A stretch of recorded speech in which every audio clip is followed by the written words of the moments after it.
Saturated అంటే నింపబడడం.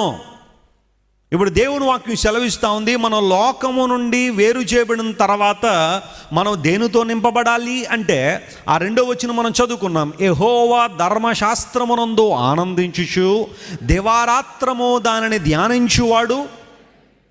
దివారాత్రము చదువువాడు అన్నాడా, ధ్యానించువాడు అన్నాడమ్మ? అక్కడ చదివేవాళ్ళు చాలామంది ఉన్నారు దేవుని వాక్యం. అవునంటారా కాదంటారా? బోళ్ళంత మంది చదువుతున్నారు దేవుని వాక్యం. ఒకళ్ళు నేను చదవట్లేదేమో కానీ రోజు చదివేవాళ్ళు చాలామంది ఉన్నారు. ఒకసారి ఒక ఆయన నాకు ఫోన్ చేశాడు. బైబిల్లో చిత్ర విచిత్రమైన ప్రశ్నలు అడుగుతున్నాడు అతను. మామూలు ప్రశ్నలు కాదు అవన్నీ, చిత్ర విచిత్రమైన ప్రశ్నలు అవన్నీ కూడా. ఇంతకీ తీరా చూస్తే అతడు ఒక బైబిల్ ఫాలోవర్ కాదు, బైబిల్ అంగీకరించిన వాడు కాదు, బైబిల్ సత్యాలు గుర్తించిన వాడు కాదు. But he knows everything in the Bible. ఆ ఫింగర్ టిప్స్ మీద ఉన్న రెఫరెన్స్లు అన్నీ కూడా టకా టకా అడుగుతున్నాడు క్వశ్చన్స్ అన్నీ.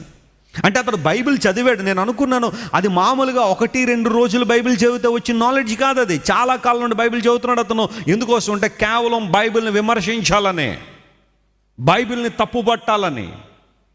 దేవుడు నాకు ఇచ్చిన కృపను బట్టి అతడు అడిగిన ప్రతి ప్రశ్నకు సమాధానం ఇచ్చాను. మళ్ళీ అప్పటి నుండి ఫోన్ చేయడం మానేశాడు, చేయలే ఇంకా. కొన్నిసార్లు గమనించండి, కొంతమంది కొన్నిసార్లు దేవుని వాక్యాన్ని చదువుతున్న వాళ్ళు చాలామంది ఉన్నారు. మంచి ఉద్దేశాలతో చదివేవాళ్ళు కొంతమంది అయితే, బైబిల్ని విమర్శించాలనో, బైబిల్ని తప్పుపట్టాలనో, బైబిల్లో తప్పులు వెతకాలనో చదివేవాళ్ళు చాలామంది ఉంటారు. కానీ దేవుని వాక్యాన్ని దివారాత్రము ఏం చేయమన్నాడు? ధ్యానించ. మెడిటేషన్ అనేది చాలా ప్రాముఖ్యం. Meditating upon the word of God. దేవుని వాక్యాన్ని ధ్యానం చేసుకోవడం. ఒక పశువు గడ్డి తిన్న తర్వాత ఆ గడ్డినంతా తన మెడలో దాచిపెట్టుకుంటుందట. దొరికిన గడ్డిని త్వరగా తీసుకుని ఆ మెడ దగ్గర దాచిపెట్టుకున్న తర్వాత కాసేపటి తర్వాత అది ఒక చోట కూర్చుని ఆ దాచిపెట్టిన ఆ ఆహార పదార్థాన్ని నోటిలోకి తెచ్చుకొని ఇప్పుడు దాన్ని చూ చేస్తూ ఉంటుంది, నములుతూ ఉంటుంది. దాన్ని నెమరవేయడం అంటారు. దేవుని వాక్యాన్ని వింటున్నాం, మంచిదే. యూట్యూబ్లో వింటున్నాం, ఫేస్బుక్లో వింటున్నాం, ట్విట్టర్లో వింటున్నాం, మళ్ళీ అక్కడ ఇక్కడ వింటున్నాము, ఉపవాస సభల్లో వింటున్నాము, కాన్ఫరెన్స్లో వింటున్నాము, ఆదివారం వింటున్నాము, ప్రత్యేక సభల్లో వింటున్నాం, ప్రేయింగ్ ఫర్ ది వరల్డ్లో వింటున్నాము, సాయంకాలం దేవుని సన్నిధిలో అనే కార్యక్రమంలో వింటున్నాం. That's good. We here the message of God so many times in so many ways.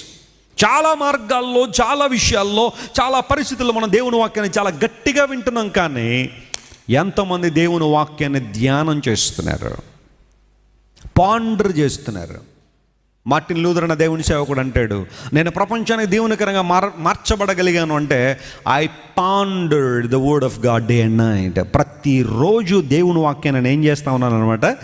ధ్యానం చేస్తూ ఉన్నా. దేవుని వాక్యాన్ని ధ్యానం చేస్తూ ఉన్నా. దేవుడు నాకు నేర్పించాడు దేవుడు వాక్యాన్ని ధ్యానం చేయడం అంటే ఏంటో. నేను బైబిల్ చదువుకుంటున్నప్పుడు ఆ పోర్షన్లో నాకు ఏదైనా ఆసక్తికరమైన అంశం కనబడగానే నా ఫోన్లో ఒక ఫోల్డర్లో పెట్టుకుంటాను, దాన్ని తీసుకెళ్ళి ఆ మాటను తీసుకెళ్ళి దానిలో పెడతా. పెట్టిన తర్వాత నేను ప్రయాణాలు చేస్తున్నప్పుడు కానీ మరొక విషయంలో కానీ అసలు ఆ మాట ఎందుకు రాశాడు దేవుడు, దాని అర్థం ఏంటి, దాన్ని మనం ఎలా అప్లై చేసుకోవాలి, లేదా ఇతరులకు ఆ విషయాన్ని ఎలా అర్థమయ్యేలా బోధించగలన్న విషయం మీద అలా ఆలోచన చేస్తూ ఉంటాను. చాలా విషయాలు దేవుడు మాట్లాడుతున్నాడు.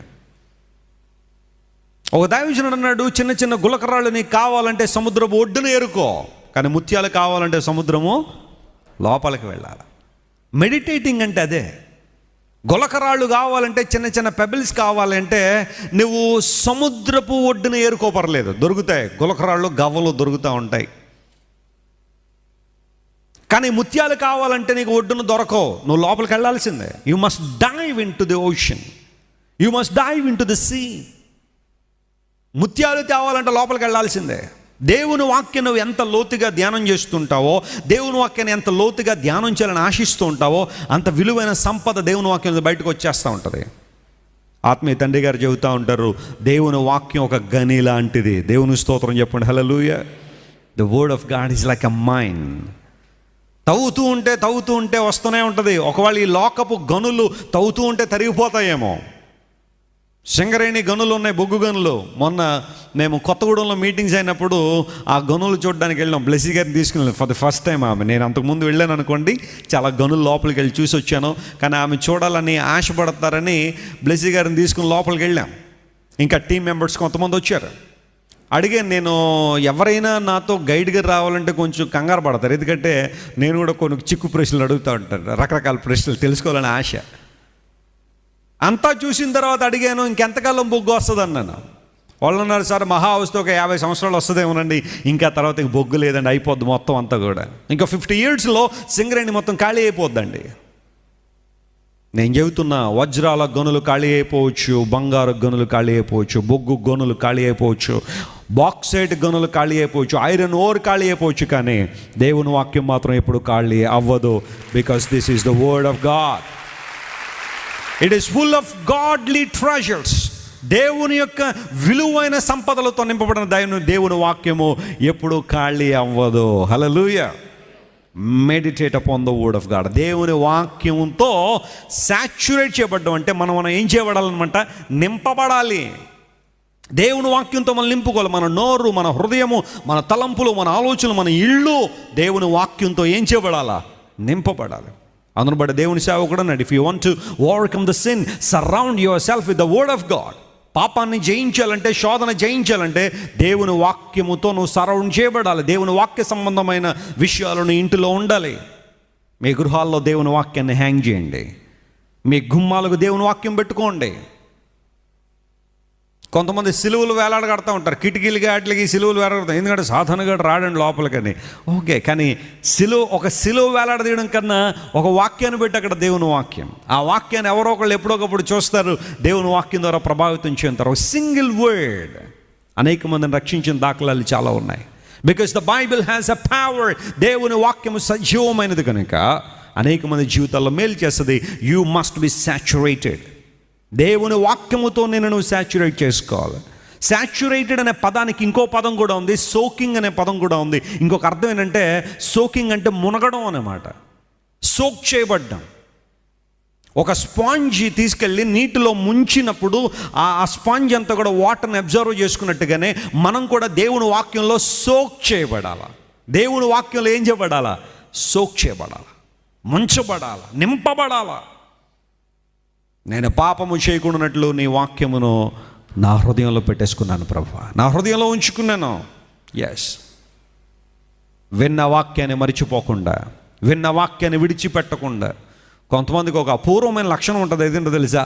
ఈ చెవితో వింటారు, ఈ చెవితో ఏం చేస్తారు? విడిచిపెట్టేస్తూ ఉంటారు.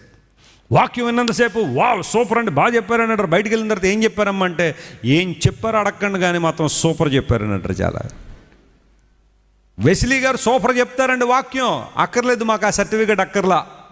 విన్న వాక్యంలో నువ్వు ఏం నేర్చుకున్నావు చెప్పు, అది ప్రయోజనం. వెస్లీ గారు వాక్యం చెప్తారండి, ఆ టైటిల్ మాకు అక్కర్లా. దేవుని వాక్యం ఏది ఉంటే అది చెప్తాం, దేవుడు ఏం చెప్పమంటే అది చెబుతాం, దట్స్ ఓకే. కానీ వెస్లీ గారు సూపర్ వాక్యం చెప్తారనడం కన్నా ఏం చెప్పారనేది నువ్వు ఎంత నేర్చుకున్నావు, అది మాకు కావాల్సింది. క్రైస్ట్ వర్షిప్ సెంటర్లో ఉన్న వాళ్ళందరూ దేవుని వాక్యంలో బలంగా ఎదగాలనే మా ఆశ, బలంగా ఎదగాలనే మా కోరిక. మన చర్చిలో ఉండే యవనస్తుల గురించి మంచి సాక్ష్యం నేను చెప్పగలను. ఒక ఆయన మన చర్చికి వాకింగ్ చెప్పడానికి పిలిచాం. ఆయన వాకింగ్ చెప్పడానికి వచ్చి ఫస్ట్ రెఫరెన్స్ తీసాడు. ఆయన తీసి ఈ రోజున మనం దేవుని ప్రేమ గురించి చెప్దాం అనుకున్నాడు ఆయన అని చెబుతూ ఉన్నప్పుడు, ఆ తర్వాత ఇంకా రెఫరెన్స్లు చెప్తా ఉంటారు దేవుని సేవకులు. కొంతమంది ఉంటారు, ఇంక ప్రసంగంలో 200 రెఫరెన్స్లు ఉంటాయి. కొంతమంది ఉంటారు ఒక రెఫరెన్స్ కూడా ఉండదు. కానీ ఆ రెండింటి మధ్య బ్యాలెన్స్ ఉండాలి. మరీ ఎక్కువ రెఫరెన్స్లు చెప్పేసినా కానీ కొంతమందికి అర్థం కాకపోవచ్చు. అందువల్ల కొన్ని రెఫరెన్స్లు ఉపయోగించుకుని దాన్ని విశదీకరించుకుంటూ వెళ్తే చాలా ఆశీర్వాదకరంగా ఉంటుంది. సో ఆయన రెఫరెన్స్ చెప్పగానే షకినా గ్లోరీ యొక్క మరికొంతమంది ఉండేవారు యవనస్తులు, వారి పెండ్లి కాకముందు చర్చిలో. ఆయన రెఫరెన్స్ ఇంకా ఆయన నోట్లోంచి పూర్తి కాకుండానే చదివేత్తం మొదలెట్టేవారు. ఆయన అనుకునేవాడు పేపర్ ఎవరైనా లీక్ చేశారు అనుకున్నాడు ఆయన. ఎందుకోసం? రెఫరెన్స్ చెప్పేది ఈయన, తీయడానికి ఎంతో కొంత టైం పడుతుంది కదా, ఒక 2-3 సెకండ్లైనా టైం కావాలి కదా. రెఫరెన్స్ చెప్పిన తర్వాత యోహాను సువార్త 18వ అధ్యాయం తీయాలి కదా. ఏమిలా ఫింగర్ టిప్స్ మీద ఆయన రెఫరెన్స్ చెప్తుంటే చదివేస్తూ ఉంటే ఆయన అయిపోయిన తర్వాత అన్నాడు, నా పేపర్ ఎక్కడో లీక్ అయిపోయిందండి, నేను రాసుకున్న పేపర్ ఎవరికో అందేసిందండి అన్నాడు. ఎవరికి అందలేదండి. క్రైస్ట్ వర్షిప్ సెంటర్లో ఉన్న యవనస్తులు అంటారు, కానీ యవనస్తులు దేవుని వాక్యపు రెఫరెన్స్లు తీయడంలో ఎంతగా ఎదిగారు అంటే, ప్రేమ గురించి దేవుని సేవకుడు వాక్యం చెబుతుంటే ఆ ప్రేమకు సంబంధించిన రెఫరెన్స్లన్నీ కూడా ఇలా బాగా వచ్చేసాను వాడు. అప్పటికే టకా తీయడం బైబిల్ అంతా కూడా. మన బిడ్డలు అలా ఎదగలిగితే, అంత ఆశీర్వాదం కలిగితే ఎంత దీవెన, ఎంత ఆశీర్వాదం. నా జీవితంలో మనం చేయాల్సిన పని ఏంటి? Meditating upon the word, saturate your self with the word of God. దేవుని వాక్యంలో మనందరం ఏమవ్వాలా? చెప్పండి గట్టిగా, మునగాల. దేవుని వాక్యంలో మనందరం కూడా ఉన్నతమైన ఆశీర్వాదాలు పొందుకోవడానికి సాచ్యురేట్ చేయబడినప్పుడు జీవితంలో నిజంగా గొప్ప దేవుని ఆశీర్వాదాన్ని పొందుకుంటాం.